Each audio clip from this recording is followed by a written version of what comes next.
A pleasant day to everyone. Today we're going to talk about the research instruments, one of the most important parts of a research study. Before we start the discussion, let's have the following objectives. We will define what research instrument is, differentiate the various types of research instrument, and your task is to create an instrument that is aligned with the research problem. Now, let's define what research instrument is. A research instrument is simply the tool we use to gather data. It helps us to collect information that will answer our research questions. These tools can be in the form of questionnaire, tests, checklists, or survey depending on what kind of data we need. Before we proceed to the various types of research instrument, let's talk briefly about the three key concepts related to research instrument. First, the pilot testing. It is an initial trial of your instrument. It's like a test run to find out if your questions are clear and if your instrument works properly before you use it for actual data gathering. Next, validity means the accuracy of the instrument, that it truly measures what it's supposed to measure. For example, a math test should measure math ability, not reading comprehension. Finally, reliability. It refers to the consistency of the instrument in providing results, meaning your instrument produces the same or similar results when we use under the same condition. Now, there are three main types of research instruments that you should be familiar with: the self-made instrument, the adapted instrument, and the standardized instrument. Let's discuss each one of them. First is the self-made instrument. It is a tool that the researcher creates from scratch, especially when there's no existing instrument related to the topic or if the study is very new.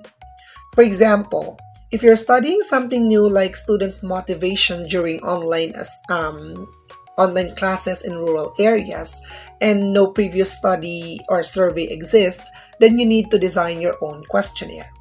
Since this instrument is new, it's very important to conduct pilot testing because it doesn't yet have an established validity or reliability. Next, we have the adapted instrument.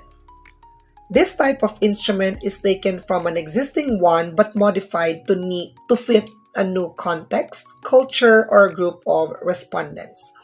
For instance, you might adapt a survey about school life satisfaction that was originally written in English and then translate it into Filipino so that the respondents will better understand the content of the survey.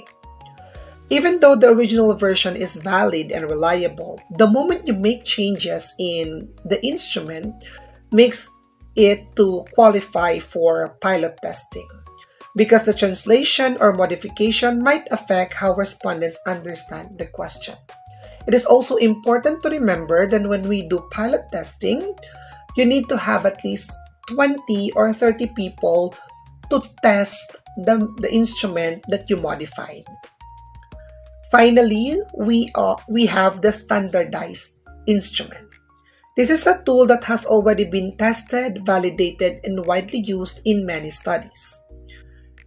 Example: IQ test, achievement test, or established attitude test. Because this instrument already have high validity and reliability, pilot testing is usually no longer necessary. They're already proven to work well across different studies. So there are studies that we adapted from other countries, and since they are standardized, we no longer need to conduct pilot testing. This is especially true if we're going to use psychological tests. To summarize, a research instrument is essential in collecting accurate and meaningful data. It can be self-made, adapted, or standardized. And understanding their differences helps you choose the right one for your study. Always remember, before you collect data, make sure your instrument is valid, reliable, and tested to ensure trustworthy of the result. Thank you for listening, and I hope this discussion helps you better understand how research instruments work in conducting good quality research. Have a great day, everyone.